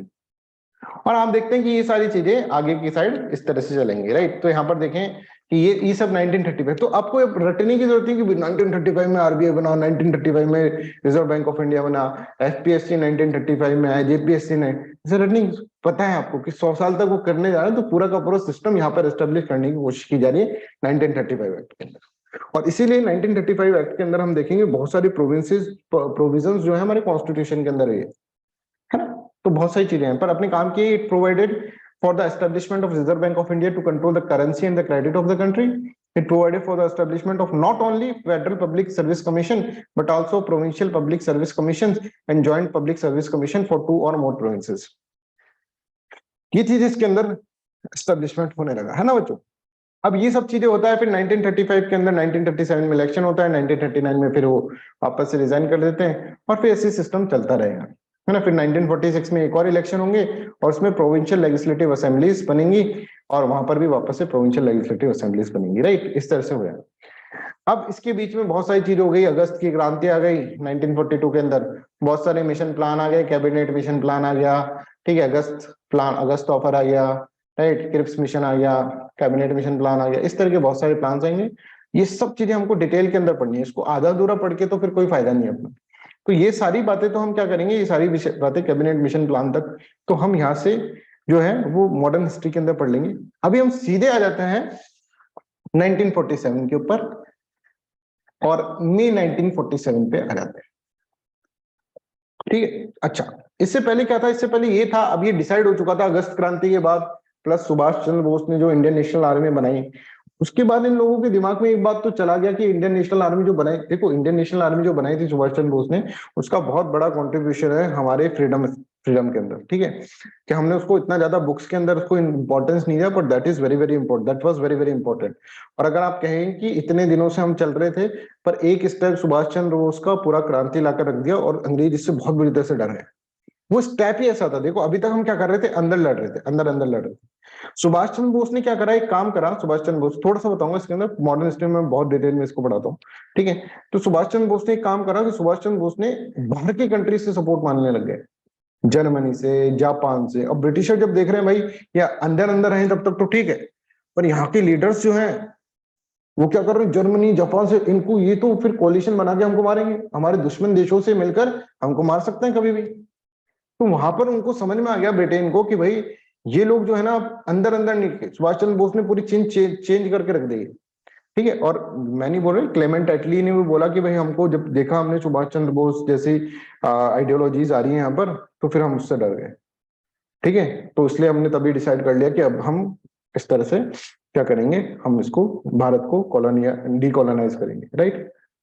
तो ब्रिटेन जो है वो सोच रहा है कि भाई देखो ये अभी तक अंदर अंदर लड़ रहे थे, अंदर भगत सिंह पैदा हो रहे थे, राइट, इस तरह से रिवोल्यूशनरी, गांधी अपनी डायमेंशन में चल रहे थे, राइट। तो इससे तो ये तो साइन कर लेते ब्रिटेन वाले, कर ले, ठीक है, करते रहो, अंदर अंदर तो संभाल लेंगे। पर भाई जब इन्होंने देखा, अरे भाई ये तो दूसरी दूसरी कंट्रीज से बात करने लग गए, जर्मनी से, जापान से, कि भाई मिलके मारते हैं चलो ब्रिटेन को, अब ऐसी आइडियोलॉजी पनपने लग गई, तो उनका दिमाग चल गया, उनको लग गया कि भाई हम यहाँ पर नहीं रह सकते। To be very frank, to be very clear, ठीक है। गांधी का कंट्रीब्यूशन, ऐसा हम गांधी जी की कंट्रीब्यूशन को हम नेगेट नहीं कर रहे हैं, हम ना ही जवाहरलाल नेहरू के कंट्रीब्यूशन को नेगेट कर रहे हैं, ठीक है। पर आप देखेंगे तो सुभाष चंद्र बोस के को भी नेगेट नहीं करना चाहिए फिर, जो कि काफी हिस्ट्री की बुकों में बहुत ज्यादा डिटेल के अंदर नहीं दे रखा, इवन एनसीईआरटी के अंदर भी, जो जिसका एक बहुत बड़ा कंट्रीब्यूशन, जब सामने वाला जो है ब्रिटिश का प्राइम मिनिस्टर बोल रहा है कि भाई हम उससे डर गए, फिर भी तुम उस चीज को इतना हाईलाइट करके नहीं पढ़ा, तो कहीं ना कहीं बायसनेस तो है हिस्ट्री में, देखो, टू बी वेरी फ्रैंक, है ना। पर उस और क्योंकि इन चीजों के अंदर आप ये देखेंगे कि चीजें अगर हिस्ट्री ढंग से पढ़ाई जाए, फैक्चुअली पढ़ाई जाए, तो फैक्चुअली पढ़ानी चाहिए हिस्ट्री के अंदर। बहुत बड़े बड़े साम्राज्य, इनके बारे में कुछ बात ही नहीं हिस्ट्री के अंदर, ठीक है, एंशिएंट मिडिवल के अंदर, राइट। तो आप देखेंगे तो चीजें है, पर ठीक है, एनसीईआरटी इसमें जो दे रहा है हमको भी वही फॉलो करना पड़ता है टीचर्स को। बट ये चीज जो चीजें होती हैं, कुछ कुछ चीजें जो कि हिस्ट्री के अंदर, इसमें क्वेश्चन भी पूछे गए, ये क्वेश्चन आया हुआ है कि जवाहरलाल नेहरू, सॉरी, महात्मा गांधी, पेपर 1 के अंदर क्वेश्चन आया, महात्मा गांधी और सुभाष चंद्र बोस की आइडियोलॉजीज में क्या अंतर है। फिर मैं सुभाष चंद्र बोस पे बहुत क्वेश्चंस पूछे, तो हम वैसे पूरा जो होता है वो तो एनसीईआरटी का बेस बनाकर ही पढ़ाना पड़ता है हम लोगों को, प्लस जो फंडामेंटल बुक्स है उसका बेस बना। पर कई कई जगह पर आप देखते हैं कि आउट ऑफ, मतलब जिसका इंपॉर्टेंस नहीं है उसका भी बहुत ज्यादा इंपॉर्टेंस नहीं दे रखा बुक्स के अंदर, उस पर भी क्वेश्चन पूछने लग जाते हैं, ठीक है ना, जो कि जरूरी भी है, राइट। नहीं तो कोई जाने ही नहीं सुभाष चंद्र बोस का कॉन्ट्रीब्यूशन पे, वो चीजें भी फिर हमको कवर करते हैं हम, ठीक है। वो जो हम मॉडर्न हिस्ट्री पढ़ाएंगे वो बिल्कुल ही फैक्चुअल और बिल्कुल अनबायस्ड मैनर के अंदर मॉडर्न हिस्ट्री पढ़ाने की कोशिश करी जाएगी, राइट। हाँ, वो थोड़ा बहुत ऐसा रहता है, पर चीजों को, है ना। चलो, तो फिर अब माउंटबेटन का प्लान पढ़ना पड़ता है हमको, और माउंटबेटन का प्लान क्या होता है, तो माउंटबेटन के ऊपर हम फोकस करके इसके अंदर पढ़ते हैं, राइट। तो चीजें यहाँ तक है, देखो हमको है ना जो अपनी चलो ये चीज बाद में बात करते हैं, इसको हिस्ट्री की क्लास में बात करें तो ठीक रहेगा, ठीक है। माउंटबेटन प्लान हम इसके अंदर बैकग्राउंड के अंदर पढ़ते हैं, माउंटबेटन प्लान का क्या बैकग्राउंड था। देखो क्या होता है कि मई 1947 के अंदर, ठीक है। अच्छा, इससे पहले ब्रिटिशर्स ये अनाउंस कर चुके थे कि भाई देखो हम पार्टीशन नहीं करना चाहते हैं, ठीक है, ये अनाउंस कर चुके थे पार्टीशन नहीं होगा, और 1948 के आसपास तुमको आजादी दे देंगे, ऐसा ऐसा कुछ हो गया था, राइट। तो वो सब चीजें अपन पढ़ेंगे हिस्ट्री में अगेन। तो मई 1947 के अंदर आता है माउंटबेटन, ठीक है। और माउंटबेटन इस तरह से बोलते हैं कि माउंटबेटन मई 1947 के अंदर माउंटबेटन मतलब एक प्लान देता है, ठीक है, प्लान देते हैं। That is not Mountbatten plan, that was a Dickie Bird plan. Dickie Bird plan, Dickie Bird उनका एक तरह से क्या है, उनका एक तरह से वो होता है ना, तो क्या बोलते हैं निकनेम डिक्की बर्ड, उसके उनके दोस्त उनको डिक्की बर्ड बुलाते थे, राइट। तो डिक्की बर्ड प्लान उसको बोला जाता है, या फिर इसको बोलता था बाल्कन प्लान, प्लान बाल्कन। यहां से अपन देखते हैं प्लान बाल्कन, ये बोला जाता है। और आकर इतना वाहियत प्लान ये देते हैं, ठीक है। क्या बोलते हैं कि भारत के अंदर कितनी प्रोविंसेस है, 11 प्रोविंसेस। तो बोलते हैं कि सबको आजाद कर दो। हमने कहा मतलब भारत के अंदर जो भी प्रोविंसेस हैं, ये जो प्रोविंसेस थी, ये मैप में मैंने आपको दिखाई थी, यस, ये मैप के अंदर जो प्रोविंसेस है, ठीक है, इन सबको आजाद कर दो। पंजाब अलग, बलूचिस्तान अलग, सिंध अलग, यूनाइटेड प्रोविंस, इन सबको कह दो तुम इंडिपेंडेंट हो आज से। ओ भाई साहब, मतलब 11 के आसपास प्रोविंस तो बन गई, प्लस वो कमिश्नरेट स्टेट को मिला मिला के 3 और प्रोविंस बनाने, तो मतलब टोटल 13 की प्लान थी। ऐसा बोला जाता है कि टोटल 13 का इसके अंदर बोला गया कि आप लोग क्या करें कि ऐसा कर दें, ठीक है, सबको, आप भारत पाकिस्तान तो छोड़ो, सभी प्रोविंसेस को कह दो भाई तुम आ जाओ, मस्ती करो, ठीक है, मस्त करो। कि आसाम को कह दो तुम आ जाओ, बंगाल को कह दो तुम आ जाओ, बिहार को कह दो तुम आ जाओ, सेंट्रल प्रोविंसेस को तुम आ जाओ, ठीक है। फिर एक इन सबसे कहो कि अपना अपना देख लो तुम, एक सेंटर की बेसिस पे एक कॉन्स्टिट्यूएंट असेंबली बनाओ, और कह दो कोई ज्वाइन करना चाहता है तो आ जाओ, नहीं तो तुम तो आजाद हो ही, है ना। कॉन्स्टिट्यूएंट असेंबली को ज्वाइन करना चाहे तो कॉन्स्टिट्यूशन असेंबली मतलब इंडिया नाम की कॉन्स्टिट्यूएंट असेंबली बनाओ, उससे बोल दो, उसके अंदर बोल दो कौन कौन आना चाहता है, जो जो आना चाहता है वो आओ, ये तो है ना। और इसको बोला गया प्लान बाल्कन, ठीक है। हाँ, और इस प्रोसेस को बोला बाल्कनाइजेशन, एक टर्म है ना। बाल्कनाइजेशन का मतलब क्या होता है, ऐसे समझो, बाल्कनाइजेशन का मतलब कि मान लीजिए कोई एरिया है, इसके अंदर अब ये अलग इथेनिसिटी का रह रहा है, ये अलग इथेनिसिटी का रह रहा है, ये अलग रह रहा है, ये अलग रह रहा है, ये अलग रह रहा है, ऐसे बहुत सारे इथेनिसिटी के अलग अलग लोग रह रहे हैं। तो इन सबसे बोलते हैं भाई तू भी अलग, अपने एक पूरा देश था, बोले तू अपना देश बना ले, तू अपना देश बना ले, बाल्कन कर दिया, मतलब तू अपना देश बना ले, तू अपना देश बना ले, तू अपना देश बना, सब अपना देश बना, सबके टुकड़े टुकड़े कर दिए। पूरा एक बड़ा देश था ये, पूरा एक देश, ठीक है, उसका टुकड़ा टुकड़ा कर दिया कि इतनी सिटी, क्योंकि ये तुम आपस में लड़ नहीं पा रह नहीं पा रहे। तो यहाँ तो इसका माउंटबेटन ने तो कुछ दिमाग ही नहीं लगा, माउंटबेटन ने कहा कि इन सबको अलग कर दो। बोले भारत और पाकिस्तान, सबने बोला टू नेशन थ्योरी चाहिए हमें, ठीक है ना। उन लोगों ने बोला टू नेशन थ्योरी चाहिए, उन्होंने बोला टू नेशन क्यों करते हो, 11 नेशन थ्योरी लो, 13 नेशन थ्योरी लो, सभी अलग हो जाओ, ठीक है। और ये प्लान था, ये मतलब था प्लान, पर इसका बहुत तगड़ा अपोजिशन करा जवाहरलाल नेहरू ने, ठीक है। और इन्होंने, जवाहरलाल नेहरू तो बिल्कुल भड़क गया इनके ऊपर। Jawaharlal Nehru was one of the friend of Mountbatten, ठीक है। अब ये कहानी तो नहीं सुना रहे उनकी, दोस्ती की कहानी नहीं सुना रहे, पर ये समझो कि उन्होंने, वो भी उसके ऊपर भड़क गए कि भाई ऐसा नहीं होगा। तो फिर उसने कहा कि ठीक है चलो यार कोई दूसरा प्लान सोचते हैं इसके अंदर, ये तो चल नहीं रहा। बोले क्या वाहियत सा प्लान है। इन में 1947 Mountbatten came with A plan that is known as, under which he proposed that the provinces be declared independent successor states and then be allowed to choose whether to join the constituent assembly or not, कि constituent assembly join करो या नहीं करो तुम्हारी मर्जी है, या फिर इंडिपेंडेंट रहो, सब आजाद रहो। This plan is known as Dickie Bird plan और प्लान बाल्कनाइजेशन। पर इसका बहुत अपोजिशन हुआ, जवाहरलाल नेहरू ने बहुत ज्यादा अपोज करा इस चीज का। बोले यार मैं तो पूरे भारत का प्राइम मिनिस्टर बनने का सपना सोच रहा था, ये तो इतना सारा इसने डिवाइड कर दिया। अब क्या है, ये तो सभी छोटे मोटे लोग भी प्राइम मिनिस्टर बन के डोलेंगे, ठीक है, क्या मतलब है इसका, ठीक है। Jawaharlal Nehru when apprised of the plan वेम्पटी opposed it, saying it would lead to the balkanisation of the nation, hence this plan is known as plan Balkan, ठीक है। इसलिए इनको प्लान को प्लान बाल्कन बोला गया। और फिर जब माउंटबेटन की बहुत किरकिरी हुई कि माउंटबेटन तेरे को तो यार, तू तो यार बिल्कुल मतलब तेरे को भेजा तो इसलिए था, और तू तो बिल्कुल ही ऐसा निकला, है ना, कोई काम का नहीं है तू। हाँ ये अलग है वैशाली, ठीक है। इसके बाद फिर माउंटबेटन सोचता है कि यार अब मेरे को कोई अच्छा सा प्लान लगेगा। फिर जून 3 है ना, 3 जून वाला प्लान जो है वो वैशाली है ना, इसको फिर वो लास्ट प्लान, वो दूसरा प्लान लेते हैं। तो आपके पास ऐसा है ना, माउंटबेटन प्लान जो है, प्लान बाल्कन, तो प्लान बाल्कन क्या है कभी ऐसे पूछ लिया जाए तो ये भी माउंटबेटन का प्लान था।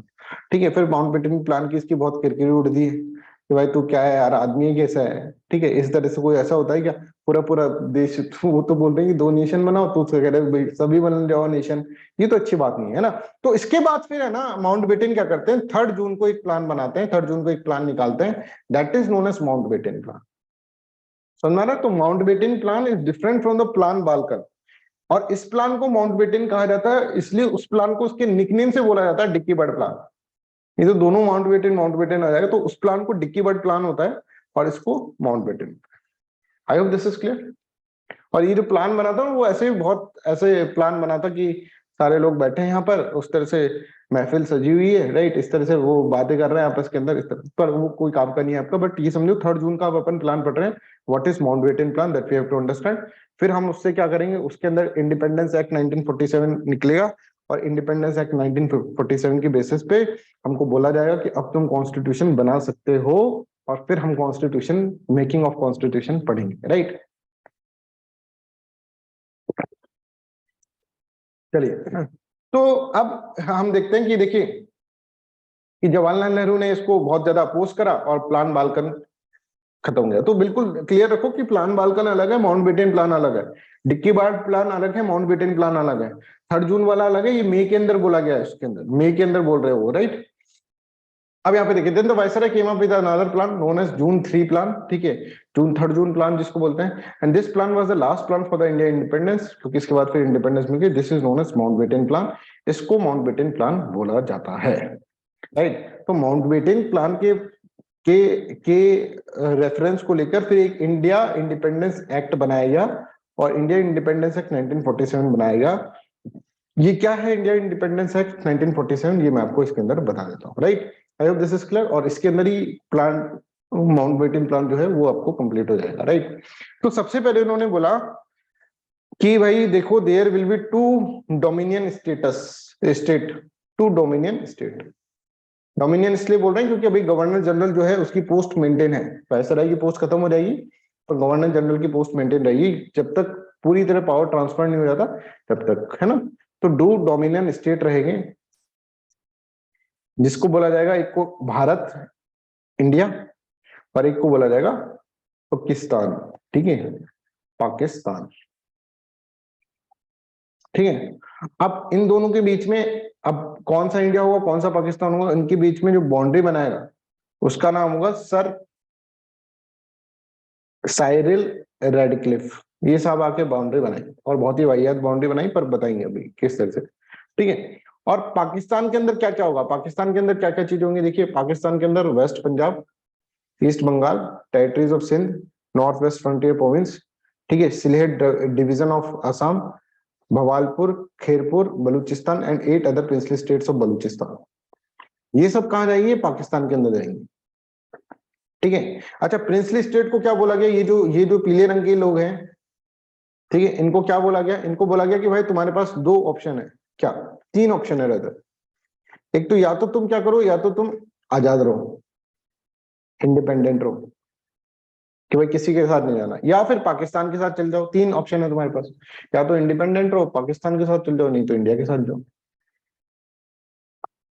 ये क्या बात है, यस। और क्या देखो, इंडिपेंडेंट रहो, अपना खुद का देश बना लो, या पाकिस्तान के साथ चल जाओ या इंडिया के साथ चल जाओ। तो देखो, खुद का देश बनाना तो वैसे भी पॉसिबल है नहीं, आप सबको पता है। खुद का देश बचाना है तो बहुत दिक्कत है कि यहाँ पर अगर मान लो अगर यहाँ पर एक देश होता, तो सोच कर देखो हमारी बॉर्डर सिक्योरिटी का क्या हाल होता है। यहाँ पर एक देश होता है, यहाँ पर एक देश होता है, यहाँ पर एक देश होता है, यहाँ एक देश होता है, यहाँ एक देश होता है, इस तरह से मान लो ये सारे के सारे पीले जो रंग के वो देश होते हैं। तो इसलिए फिर हमने क्या करा, हमने जो हमारे सरदार पटेल जो है, सरदार पटेल, ठीक है, इनकी अध्यक्षता के अंदर, और उनके सेक्रेटरी जो थे वीपी मेनन, इन सब ने प्रिंसली स्टेट का जिम्मा इनको दिया गया कि भाई आप लोग मिलकर प्रिंसली स्टेट की चीजों को समझाओ, इनको बोलो कि भाई हमारे साथ मिलकर रहे, ये वाला ऑप्शन अपनाएं, इंडिया के साथ रहो, इंडिपेंडेंट ये वाला ऑप्शन अपनाएं, इंडिया के साथ रहो। तो इस सब से इन्होंने बात करी, बहुत ही डायमेंशंस में बात करी, अलग अलग तरीके से साम दाम दंड भेद लगा दिए इसके अंदर, ठीक है। अब वो कहानियां तो सब हिस्ट्री की पार्ट है कि कैसे क्या हुआ, जूनागढ़ का, कश्मीर का, हैदराबाद का, ठीक है, इन सब का प्रिंसली स्टेट का क्या चीज था, वो सब चीजें कहानी उसके अंदर सुनाएंगे अपन। तो सरदार पटेल जो थे और वीपी मेनन दोनों ने मिलकर क्या करा, दोनों ने मिलकर ये डिसाइड करा कि भाई हमें चाहिए क्या, हमको आप इंडिया के साथ आ जाओ आप सब लोग। और बहुत सारी प्रिंसली स्टेट थी उस वक्त, इतनी सारी प्रिंसली स्टेट है सोच कर देखो, ये तो पीला एरिया है, यहाँ पे अलग अलग तरीके से प्रिंसली स्टेट है, समझ में आ रहा हो, बहुत सारी। उन सबको मनाना, उन सबको मनाकर फिर एक करना, that's why he is known as Iron Man of India. ठीक है, and truly said Iron Man, right. तो I hope this is clear to everyone. तो यहाँ पर क्या होगा कि इस तरह से ये जो होंगे princely states were given the choice to either remain independent और एक्सेप्ट टू द इंडिया और पाकिस्तान, इस तरह से हो। इसके बाद क्या आएगा कि यस अभिषेक प्लीज। सर ये 11 प्रोविंसेस में 7 पाकिस्तान को दी गई थी। 7 नहीं दिए हैं, इसका एरिया दिया गया है, पंजाब पूरा थोड़ा ना दे दिया, वेस्ट पंजाब, ईस्ट बंगाल, अच्छा अच्छा, जहाँ बांटा गया पे उसको। मुस्लिम मेजोरिटी जो एरिया है, ठीक है सर, ठीक ठीक है, ये सब मुस्लिम मेजोरिटी एरिया है, ठीक। कम नहीं दी गई है, राइट अभी, है ना। तो ये question of separate constituent assembly for the Muslim majority areas would be decided by this provinces. जो भी मुस्लिम मेजोरिटी एरिया है वो डिसाइड करेगी कि सेपरेट कॉन्स्टिट्यूएंट असेंबली। अब देखो कैसे हुआ, कैसे हुआ कि भाई किस तरह से हुआ। तो ऐसा हुआ कि बंगाल के अंदर है, बंगाल, ठीक है। तो बंगाल के जो जो ईस्ट बंगाल है, जो पाकिस्तान मतलब मुस्लिम मेजोरिटी जो है ईस्ट बंगाल, ठीक है। तो बंगाल के जो सारे लेजिस्लेचर है उनको बिठाया गया यहाँ पे, सब लेजिस्लेचर यहाँ पर बैठ, लेजिस्लेटिव असेंबली उठाई गई, लेजिस्लेटिव असेंबली बिठाई गई यहाँ पे, लेजिस्लेटिव असेंबली के अंदर सारे लेजिस्लेचर बैठे हैं। अब इनसे पूछा गया कि भाई बताओ पार्टीशन करना चाहिए कि नहीं करना चाहिए, मतलब पार्टीशन में किसके साथ जाओगे। तो इन्होंने बोला कि भाई कुछ जो ये यहाँ से डिसाइड हुआ, तो वहाँ वो यहाँ से डिसाइड हुआ कि इन्होंने बोला भाई पाकिस्तान के साथ जाना है ईस्ट बंगाल के अंदर। पंजाब के अंदर भी इस तरह की वोटिंग कराई, बंगाल के अंदर भी इस तरह की वोटिंग कराई, ठीक है। इसी तरह से सिंध वाले के अंदर थोड़ा सा, सिंध वाले जो है लेजिस्लेटिव असेंबली ऑफ सिंध, उसके अंदर भी रहा कि भाई जाना चाहिए, कहाँ जाना चाहते हो, इधर जाना चाहता हो किधर जाना चाहते हो, इस तरह से हो। तो यहाँ पर इस तरह की चीजें होंगी और फिर वो जो लेजिस्लेटिव काउंसिल की असेंबलीज की जो मीटिंग होगी उसके बेसिस पे डिसाइड होगा। As per the plan the legislative assembly of Bengal and Punjab met and voted for the partition, कि उन्होंने कहा कि हाँ ठीक है पार्टीशन होना चाहिए। Legislative assembly of Sindh would decide whether to join the India constituent assembly और नॉट। तो सिंध ने कहा कि भाई मैं तो डिसाइड करूंगा कि मैं जा रहा हूँ पाकिस्तान के साथ। इसी तरह से आप देखेंगे रेफरेंडम कंडक्ट कराया गया, हर जगह अलग अलग सिस्टम कराया गया। एनडब्ल्यूएफपी के अंदर डिसाइड करे कि किस डोमिनियन को ज्वाइन करना चाहता है, तो एनडब्ल्यूएफपी के अंदर भी ये पाकिस्तान को ज्वाइन करना चाहिए। जबकि यहाँ पर अब्दुल गफार खान जो थे, वो जो फ्रंटियर गांधी जिनको बोला जाता है, उन्होंने पूरा सिस्टम बना लिया था कि हमको भारत के साथ जाना है, पर फिर भी एनडब्ल्यूएफपी किसके साथ गया, पाकिस्तान के साथ गया। और एनडब्ल्यूएफपी के अंदर आज सेशनिस्ट टेंडेंसीज भी है, ठीक है। तो I hope this is clear to everyone. फिर authority of the British Crown over the princely states ceased, कि ब्रिटिश ने कहा कि भाई प्रिंसली स्टेट अब तुम आजाद हुए, अब तुम्हारे ऊपर हमारा कोई अधिकार नहीं है, पहले तो हमारी सुजेरेनिटी के अंदर रहते थे तुम, अब तुम आराम से इंडिपेंडेंट भी रह सकते हो। They are free to join other India और पाकिस्तान और रिमेन इंडिपेंडेंट। तीनों ऑप्शन ये, या तो इंडिया ज्वाइन कर लो, पाकिस्तान ज्वाइन कर लो, या independent. Both dominions of India and Pakistan were to have governor generals to be appointed by the British king. ठीक है, गवर्नर जनरल्स होंगे जिसके अंदर, इसलिए इनको डोमिनेंट स्टेटस बोल रहे हैं, है ना। The act also provide for a common governor general if both of them agreed. अगर दोनों एग्रीड हो जाते तो कॉमन गवर्नर जनरल, जैसे माउंटबेटन जो है उनको कॉमन गवर्नर जनरल बना लेंगे। तो constituent assembly of the both the states were free to make constitution of their respective state. दोनों कॉन्स्टिट्यूंट असेंबली दोनों होंगी, वो अपने कॉन्स्टिट्यूशन बनाए आराम से। अब यहाँ पे ये लाइन इंपॉर्टेंट, कॉन्स्टिट्यूंट असेंबली बन रही है दोनों के अंदर और कॉन्स्टिट्यूशन बनाने। कॉन्स्टिट्यूंट असेंबली क्या काम होता है, कॉन्स्टिट्यूंट असेंबली का कॉन्स्टिट्यूशन बनाने का। तो कॉन्स्टिट्यूंट असेंबली बनाई गई अब दोनों के अंदर, कि दोनों के अंदर कॉन्स्टिट्यूंट असेंबली बनेगी और यहां से हमारी पॉलिटिक्स स्टार्ट हो रही है।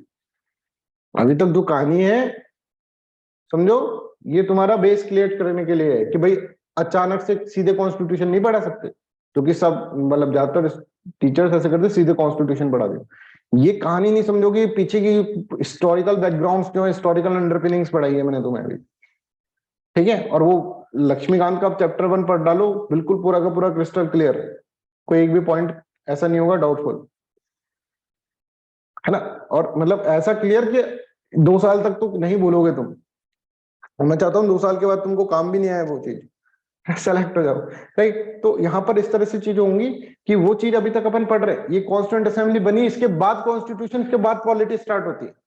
अभी तक जो मैंने तुमको ये 4-5-6 क्लासेस के अंदर पढ़ाया है, ये तुमको एक बेसिक स्ट्रक्चर पूरा क्रिएट कर दिया कि भाई कहां से पढ़ा है, सोच कर देखो। ब्रिटिशर 1600 AD से यही यहीं से स्टार्ट करता, चार्टर एक्ट से। और फिर ये जो पूरी की पूरी निटी ग्रिटीज थी जो तुमको हमेशा कंफ्यूज करती रहती थी, है ना, कि चल क्या रहा है साहब, ये समझ में नहीं आता था कि कभी कौन इसके अंदर असेंबली के अंदर गवर्नर जनरल की असेंबली इसके अंदर गवर्नर जनरल ऑफ इंडिया बन गया, कभी गवर्नर जनरल ऑफ बंगाल बन गया, कभी गवर्नर था, कभी इसकी असेंबली के अंदर एग्जीक्यूटिव काउंसिल बढ़ा दी, कभी घटा दी, कभी लेजिस्लेटिव काउंसिल में ज्यादा क्यों दो भाई, ज्यादा इसको पावर दो, कभी पावर ले ली, कभी पावर दे दी, क्या चल रहा है वो सब अब तुम्हारे दिमाग के अंदर एक सब सोचो कितनी सी क्लासेस के अंदर पूरा का पूरा वो डायमेंशन क्लियर हो गया, जिसमें से मेजोरिटी ऑफ क्वेश्चंस आते हैं यूपीएससी के अंदर। समझ में आ रहा है? तो वो चीज पढ़नी जरूरी। अब यहां से ये कॉन्स्टिट्यूंट असेंबली बनेगी, इसके बाद चीजें कॉन्स्टिट्यूशन पे आएगी, अब पॉलिटी स्टार्ट होगी तुम्हारी। समझ में आ रहा है? तो यहाँ पर देखिए फ्रॉम द ये स्पेशली प्लीज। सर एक डाउट था सर, जैसे जो वाइस रॉय की एग्जीक्यूटिव काउंसिल थी तो उसके जो मेंबर्स थे वो इंटरिम गवर्नमेंट जो बनी थी सर उसमें से भी थे, तो और जैसे जो वाइस रॉय थे वो हेड थे काउंसिल के, बट सर जेएल नेहरू भी तो वाइस प्रेसिडेंट थे काउंसिल के। कौन?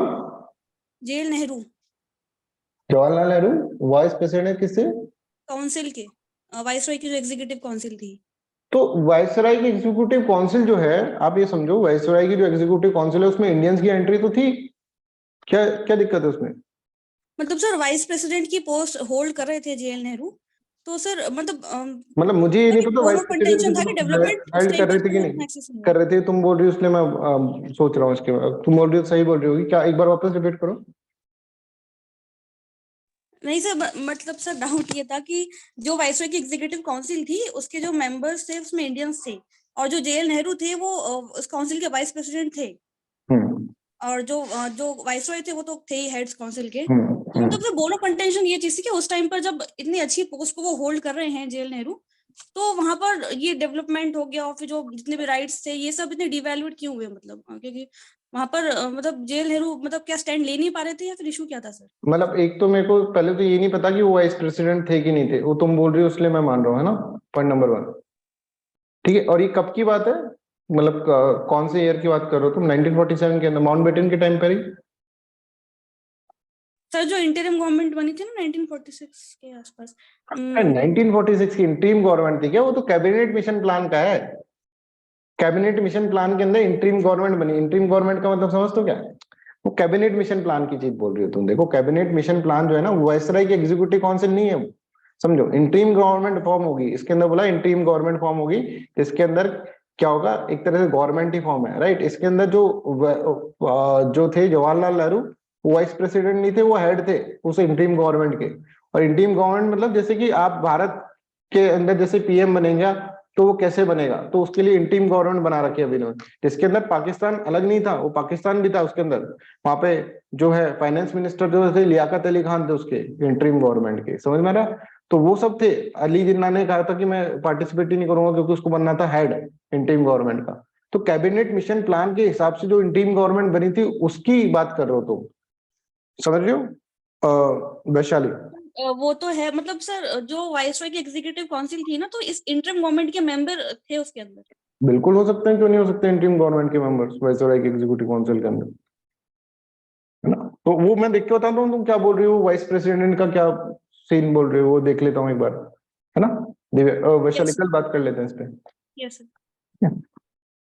तो फॉर द टाइम बीइंग क्या हो जाएगा, till the constitution was made both of them were governed according government of India act 1935। जब तक तुम लोग कॉन्स्टिट्यूशन नहीं बनाते तब तक तुम 1935 के एक्ट को अप्लाई करो। British government would not continue any control on any dominion, किसी भी डोमिनियन पे कोई कंट्रोल नहीं रहेगा हमारा, है ना। तो governor general was invested with adequate power until March 1948 to issue the orders. के ऑर्डर्स को मतलब तुमको अलग करवाना है तो अलग कराने के लिए कोई होना चाहिए, तो इस तरह से होगा for effective implementation of provisions of India independence act. नहीं तो आपस में लड़ मरो, तो उसके लिए तुम्हारा क्या है, एक गवर्नर जनरल हमारा यहाँ पे बैठा है, इसलिए तुमको डोमिनियन बोल रहे हैं। एक बार सब काम हो जाएगा उसके बाद तुम जानो, तुम्हारा काम जाने भाई, ठीक है। हम तो चलते हैं, टाटा बाय बाय। इसमें जो वो था सेक्रेटरी ऑफ स्टेट उसको अबॉलिश कर दिया गया, ठीक है। सेक्रेटरी ऑफ स्टेट को हटा दिया जाएगा यहाँ पर। It abolish the office of secretary of state for India and transfer. फिर एक कॉमनवेल्थ अफेयर्स एक ग्रुप है, कॉमनवेल्थ अभी भी है वो ग्रुप, कॉमनवेल्थ है ना। उसके अंदर क्या है, कॉमनवेल्थ के अंदर जो भी ब्रिटिश की कॉलोनी है ना, कॉलोनी अभी तक जो भी ब्रिटिश ने कॉलोनी बनाई है, ठीक है, अफ्रीका से लेकर एशिया के अंदर जो कॉलोनी है, इन सब कॉलोनीज का क्या है, वेस्ट एशिया के अंदर जो कॉलोनी, उन कॉलोनीज का ग्रुप है ये, है ना। 54 मेंबर्स का ग्रुप है। ठीक है, उसको कॉमनवेल्थ ग्रुप बोला गया कि भाई तुम लोग को हमने इतने साल कॉलोनी बना के रखा है, तो चलो एक ग्रुप में रह लेते हैं, है ना, नथिंग। तो उसका सेक्रेटरी बना दिया उसको, सेक्रेटरी ऑफ स्टेट जो है फॉर इंडिया को, उसको secretary of state for commonwealth affairs बना दिया। ठीक है, तो I hope this is clear to everyone, यहां तक हो गया है। Now India has to make its own constitution. अब इंडिया को अपना खुद का कॉन्स्टिट्यूशन बनाना था, मतलब खुद की एक कॉन्स्टिट्यूंट असेंबली बनानी थी। कॉन्स्टिट्यूंट असेंबली के अंदर किस तरह के काम होते हैं, ठीक है, किस तरह से कॉन्स्टिट्यूशन बनता है, राइट। ये आपका असली पॉलिटी, यहाँ से आपका असली पॉलिटी स्टार्ट होता है। आप कह सकते हैं कि सर अभी तक हमने पॉलिटी के अंदर डिफरेंट डिफरेंट डायमेंशन, सबसे हार्ड पोर्शन जो था वो हमने कवर कर लिया। अब हमें कुछ नहीं पढ़ना है, अब हमें कॉन्स्टिट्यूशन में जो लिख रखा है वो मेरे को तुमको बस बताना है। मेरे को एक सुप्रीम कोर्ट बन जाना है और उसका इंटरप्रिटेशन तुमको बताना है कि क्या क्या कॉन्स्टिट्यूशन के अंदर इंटरप्रिटेशन। हाँ, इससे पहले कुछ कुछ चीजें हैं, जैसे कमिटीज हमको लर्न करनी है कि भाई कॉन्स्टिट्यूंट असेंबली के अंदर किस तरह से था, किस तरह की कमिटीज थी, राइट, क्या क्या चीजें थी, राइट, वो सब चीजें हमको इसके अंदर याद करनी है, राइट। किस तरह से मतलब टोटल सीट्स कितनी थी, मुस्लिम लीग की कितनी सीट्स थी, मुस्लिम लीग ने को पार्टिसिपेट नहीं करा, ठीक है। फिर जो इंडियन नेशनल कांग्रेस की कितनी सीट थी, यहाँ पर जो कॉन्स्टिट्यूंट असेंबली में जो लोग बैठे वो कौन थे साहब, वो चीजें हमको इसके अंदर डिसाइड करनी। I hope this is clear to everyone. तो अपन थोड़ा सा पढ़ लेते हैं, देखो ज्यादा नहीं पढ़ा रहा हूँ मैं, बस थोड़ा सा ही पढ़ा रहा हूँ, नॉट वरी, ठीक है। थोड़ा सा हम इसके अंदर पढ़ लेते हैं कॉन्स्टिट्यूंट असेंबली के बारे में। कॉन्स्टिट्यूंट असेंबली के बारे में थोड़ा बहुत, ज्यादा नहीं, थोड़ा सा पढ़ लेते हैं। कॉन्स्टिट्यूंट असेंबली किस तरह से इसके अंदर बनाई गई थी, राइट। तो चलो यहाँ पर देखो, कॉन्स्टिट्यूंट असेंबली के अंदर ऐसा कहा गया कि 389 members will be there, 389 members होंगे, जिसके अंदर ब्रिटिश इंडिया जो है उसमें से 296, ब्रिटिश इंडिया मतलब ब्रिटिश इंडिया नहीं बोल के इसको ब्रिटिश प्रोविंसेस बोल दो, ठीक है। ब्रिटिश प्रोविंसेस के अंदर से 296 मेंबर होंगे, तो वो जो 11 प्रोविंसेस थी ना, उसके अंदर से 296 मेंबर्स आएंगे इसके अंदर, ठीक है। और प्रिंसली स्टेट जो है, प्रिंसली स्टेट्स, उसके अंदर से 93 मेंबर्स आएंगे। प्रिंसली स्टेट्स के अंदर से 93 मेंबर्स आएंगे। तो प्रिंसली स्टेट भारत के अंदर कॉन्स्टिट्यूंट असेंबली बनी, इसमें 389 मेंबर्स हैं, 389 जो है सीट्स हैं। उसके अंदर से ब्रिटिश इंडिया की जो प्रोविंसेस उसमें 296 सीट्स आएंगी, और प्रिंसली स्टेट्स जो होंगी उसके अंदर से कितने आएंगी, उसके अंदर से आप देख रहे हैं प्रिंसली स्टेट के अंदर से 93 सीट्स आएंगी, ठीक है। ये इस तरह का सिस्टम होगा, मतलब इसके जो कॉन्स्टिट्यूंट असेंबली में बैठेंगे वो 389 मेंबर्स बैठेंगे, उसमें से ब्रिटिश प्रोविंसेस में से कौन आएंगे, 296 लोग आएंगे, और प्रिंसली स्टेट में से 93 लोग आएंगे, और ये सब मिलकर क्या करेंगे, ये सब मिलकर कॉन्स्टिट्यूशन बनाएंगे, ठीक है। अब हर जो प्रोविंस होगी उसके अंदर जो उनकी पॉपुलेशन है, जैसे भाई यूपी के अंदर से, यूनाइटेड प्रोविंस के अंदर से कितना आएगा, सेंट्रल प्रोविंस में से कितने आएंगे, बॉम्बे में से कितने आएंगे लोग, मद्रास में से कितने आएंगे, ठीक है, बंगाल में से कितने आएंगे, ये कैसे डिसाइड करा जाएगा, भाई इनकी पॉपुलेशन क्या है, ऑन द रेस्पेक्टिव पॉपुलेशन। किसकी पॉपुलेशन ज्यादा है तो इसमें से 50 मेंबर आ गए, इसकी पॉपुलेशन कम है तो इसमें से 40 मेंबर आ गए। तो depending on their population, princely states की और प्रोविंसेस की सीट्स कितनी कितनी होंगी वो डिसाइड करेंगे उनकी पॉपुलेशन के बेसिस पे। जैसे आज भी हम देखें तो पॉपुलेशन के बेसिस पे सीट्स डिसाइड है। भाई यूपी के अंदर इतनी सारी सीट्स क्यों है, भर भर के 400 प्लस सीट्स, क्योंकि इसकी पॉपुलेशन इतनी है, भर भर के पॉपुलेशन है इसलिए। राजस्थान में 200 सीट है, यूपी में इतनी क्यों है, मिजोरम में इतनी कम सीट्स क्यों है, बिकॉज क्या है, उसकी पॉपुलेशन ही कम है। हाँ, अभी जैसा होता है नया, बिल्कुल सही बात है। तो कॉन्स्टिट्यूंट असेंबली के अंदर इस तरह से चीजें हुई कि भाई वहां पर जो भी लोग हैं, अब यहाँ पर जैसे मान लीजिए बिहार के, बॉम्बे के अंदर से 50 लोग आ रहे हैं, मद्रास के अंदर से 40 लोग आ रहे हैं, इस तरह से यहाँ पर लोग आएंगे डिपेंडिंग ऑन देयर पॉपुलेशन, ठीक है। अब कैसे पॉपुलेशन की, भाई अगर मान लीजिए किसी के अंदर है ना 50, देखो मान लो अगर मान लो 10 मिलियन लोग है, किसी 10 मिलियन लोग है तो उसके अंदर से 10 सीट, समझ में आ रहा है। जैसे बॉम्बे में मान लो 10 मिलियन लोग हैं, यहाँ पे 20 मिलियन है, तो यहाँ पे 10 सीट चल जाएंगी, यहाँ पे 20 सीट चली जाएंगी। 1 मिलियन के ऊपर 1 सीट, ठीक है, एवरी मिलियन के ऊपर 1 सीट आ जाएगा इसके अंदर। तो यहाँ पर अगर हम देखेंगे तो each province and prince state were to be allotted seats in proportion of to their respective population, ठीक है।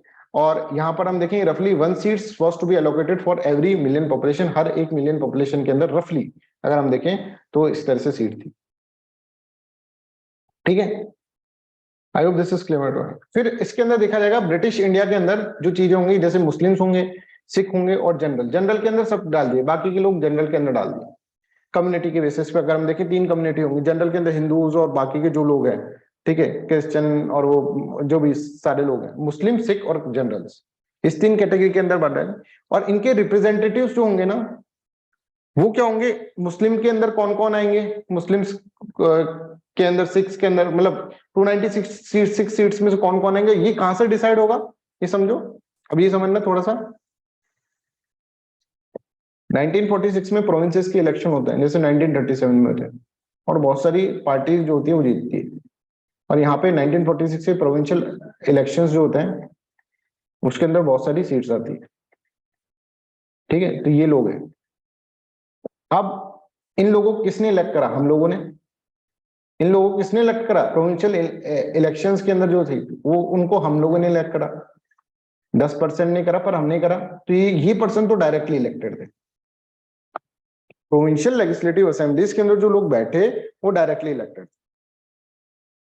ठीक है, जो प्रोविंसेस थी 11 प्रोविंसेस के अंदर 1946 वैसे इलेक्शन हुआ जो 1937 में हुआ था। ठीक है, अब ये लोग डिसाइड करेंगे कि कॉन्स्टिट्यूएंट असेंबली के अंदर जो 296 मेंबर्स होंगे वो कहां से आएंगे, ये लोग डिसाइड करेंगे।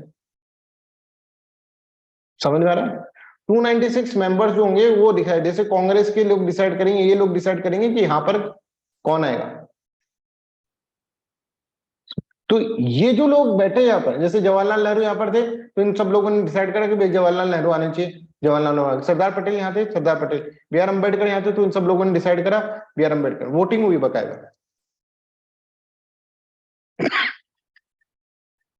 सॉरी, इस तरह की वोटिंग होती है।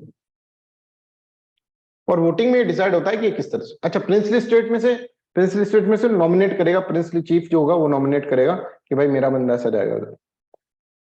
इस तरह से कॉन्स्टिट्यूएंट असेंबली फॉर्म होगा।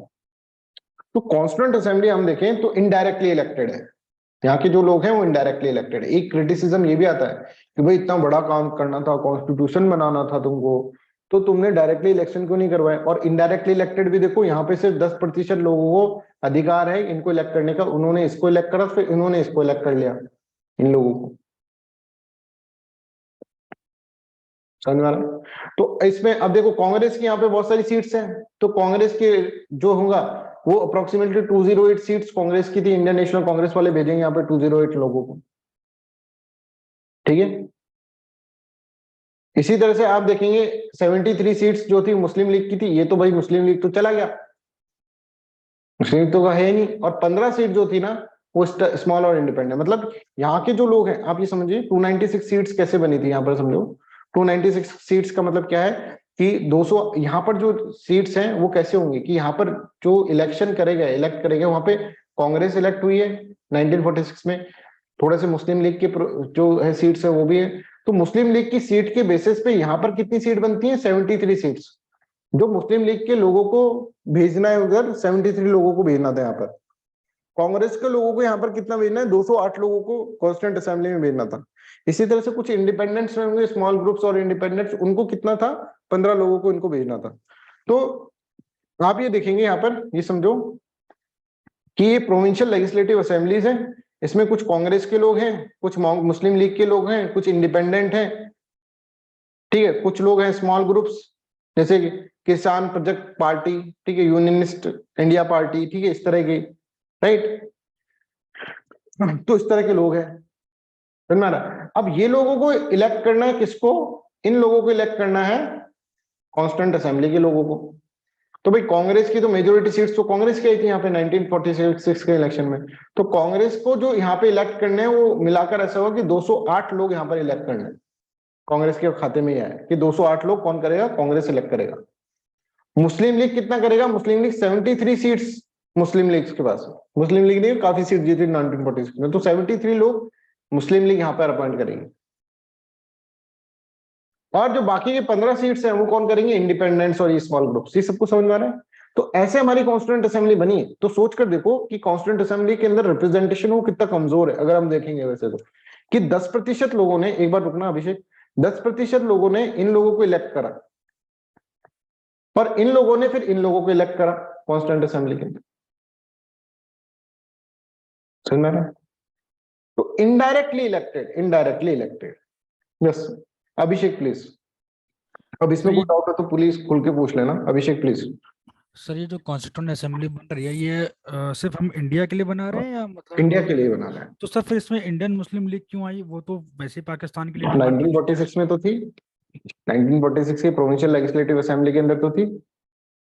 नहीं, मेरा मतलब कहने का कि अच्छा ठीक है। समझ में आया? हम्म। 1946 के प्रोविंशियल लेजिस्लेटिव असेंबली के अंदर जो लोग थे वही तो डिसाइड कर रहे हैं, तो उस वक्त तो सर इनकी डिमांड कब मानी गई थी पाकिस्तान के लिए मुस्लिम लीग की? डिमांड ये माउंटबेटन के द्वारा, उससे पहले नहीं तो नहीं, किस ईयर में पूछ रहा हूँ? 47 में? 1947, ठीक है सर। है ना।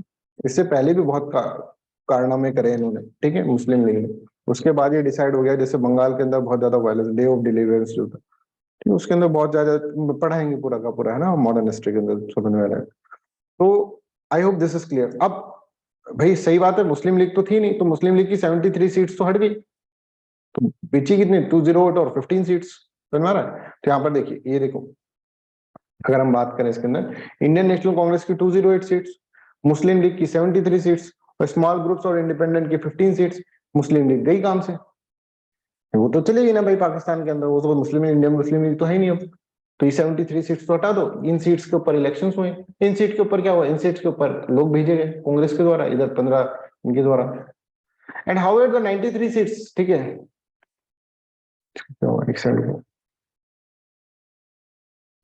However, the 93 seats allotted to the princely states were not fulfilled as they decided to stay away from the Constituent Assembly. Constituent Assembly बनी तो 93 सीट्स जो प्रिंसली स्टेट्स की थी उनको करा नहीं गया, ठीक है, क्योंकि उन सबने डिसाइड करा कि हमको कॉन्स्टिट्यूंट असेंबली में जाना नहीं है, अभी डिसाइड करेंगे कि भाई क्या करना है, हमें हमें पाकिस्तान में जाना है कि इंडिया में जाना है, उसको डिसाइड हुआ नहीं था कुछ, तो वो डिसाइड करें। तो 93 सीट्स जो थी उसको तो उसके अंदर से वो तो फिल हुई नहीं, 73 सीट्स इसकी फिल नहीं है, 208 और 15 सीट्स इस तरह से ये फुल हुई, राइट। तो I hope this is clear to everyone.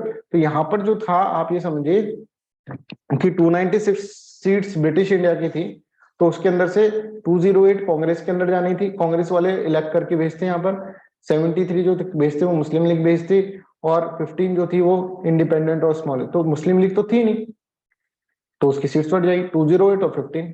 और प्रिंसली स्टेट ने कहा कि 93 सीट्स हम भेजेंगे, प्रिंसली स्टेट ने बोला अभी हम कॉन्स्टिट्यूंट असेंबली ज्वाइन ही नहीं कर रहे हैं, हमको डिसाइड तो करने दो, इंडिपेंडेंट रहना है कि हमको पाकिस्तान की जाना है कि इंडिया के साथ जाना है, तो हम कॉन्स्टिट्यूंट असेंबली कैसे करें। अभिषेक क्लियर है हाँ सर क्लियर है ना। तो इस तरह से आपको यहाँ पर इस तरह से करना है ना। तो I hope this is clear to everyone, यहाँ पर सबको क्लियर है कि किस तरह की चीजें होंगी। तो अगर ऐसे पूछा जाए कि भाई अच्छा प्रिंसली स्टेट्स को क्या करना था, प्रिंसली स्टेट को नॉमिनेट करना था, लोगों को नॉमिनेशन करना था, ठीक है, वो नॉमिनेट करते, वो इलेक्ट करके नहीं कर रहे, वो नॉमिनेट करके करते। तो इसलिए बोला जाता है कॉन्स्टिट्यूंट असेंबली जो थी वो इलेक्टेड भी थी, नॉमिनेटेड भी थी, इस तरह से बोला गया। बाद में पर प्रिंसली स्टेट ने फिर पार्टिसिपेट करा नहीं कॉन्स्टिट्यूंट असेंबली के अंदर, ठीक है। तो इतना भी याद रख लो, कल वापस से इन सब चीजों को पढ़ लेते हैं और सुबह क्लास लेते हैं इसके अंदर, जो कॉन्स्टिट्यूंट असेंबली के बाद फिर अपन कमिटीज और ये सब चीजें जो भी फैक्चुअल चीजें सारी की सारी रट लेंगे, याद कर लेंगे अच्छे से। डोंट वरी कि सर याद कैसे होगी, सब मैं करवा दूंगा तुमको याद। बस चीजें ना जहां जहां फैक्ट आ जाएगा ना, जैसे मैंने आपको याद कराया कि एग्जीक्यूटिव काउंसिल में कौन गया था, राइट, उस तरह से वो सब ट्रिक्स बनाकर मैं याद करा दूंगा, डोंट वरी अबाउट दैट, है। तो आपको सिर्फ समझ बैठानी है, कंसेप्ट बैठाना है, ठीक है, बाकी रटने की चीज तो मैं रटा दूंगा ही तुमको अच्छे से, डोंट वरी। तो सुबह मिलते हैं मॉर्निंग के अंदर क्लास के अंदर। So that's all for today's class. और अब वीडियोस अपलोड होने लग गए हैं टाइमली, तो देख लेना। 6th वीडियो तो अपलोड हो चुका है, 1 से 5 तक तो यूट्यूब पे ही पड़े, 6 वीडियो अपलोड हो चुका है, और फिर जल्दी जल्दी अपलोड हो रहा है मतलब वीडियोस, ठीक है। सर फिफ्थ नहीं है उसमें। 5th नहीं है ना, 5th उससे देख लो यूट्यूब से, मैंने जानबूझ के नहीं डाला उसके अंदर, मैंने कहा जबरदस्त यूट्यूब पे दे रखा है, लिंक दे रखा है ना, ठीक है। पीडीएफ में ग्रुप पे भी डाल रहा हूँ, वहां पे भी डाल रहा हूँ, तो वो तुमको फिर कोऑर्डिनेट कर लेना, मतलब ग्रुप से ही ले लेना पीडीएफ। और कोई समस्या हो तो बताओ, ठीक है। मजा आ रहा होगा इसके अंदर पढ़ने के अंदर, ऐसे अपन सारे सब्जेक्ट्स पढ़ेंगे, डोंट वरी। अब सारी चिंता छोड़ के सिर्फ पढ़ाई पे फोकस करो। ये चिंता कि साहब सर कोर्स कंप्लीट होगा कि नहीं होगा, सर ये होगा, बजट पढ़ाओगे कि नहीं पढ़ाओगे, सर टेस्ट लोगे कि नहीं लोगे, ये सब चीजें छोड़ दो तुम, ठीक है। जस्ट बिलीव इन मी, ठीक है। मैं आपको अपनी तरफ से 100% दे दूंगा, तुम अपनी तरफ से 100% दे दो, निष्काम कर्म करो, ठीक है, और फिर सब भगवान के ऊपर छोड़ दो, जो होगा वो देखा जाएगा, ठीक है। पर अपनी तरफ से 100% देना जरूरी है। कर्मा पे बिलीव रखो, अच्छे कर्म करोगे तो अच्छा ही रिजल्ट आएगा, ठीक है। और फ्रूट की फल की चिंता मत करो, ये सब करो, ठीक है। कर्म करते रहो बस अपना। हम मेरे भी हाथ में कर्म है, तुम्हारे हाथ में। मैं ये नहीं बोल सकता, मैं डेस्टिनी डिसाइड नहीं कर सकता कि साहब भगवान से मेरा कॉन्टेक्ट है, डायरेक्ट बोल दूंगा भाई दिव्या को सेलेक्ट कर देना सर, दिव्या को आईएएस बना दो, मेघा को बना दो, अभिषेक को बना दो, ऐसा नहीं कर सकता ना मैं। तो वो चीज आप भी नहीं कर सकते, मैं भी नहीं कर सकता। वो जो है वो है ही, ठीक है। अपने हाथ में सिर्फ और सिर्फ मेहनत है, ठीक है। हमको मेहनत करनी है सिर्फ, और कुछ भी नहीं है हमारा, है ही नहीं हमारे साथ पास कुछ और। तो और चीज के बारे में सोचना भी क्यों।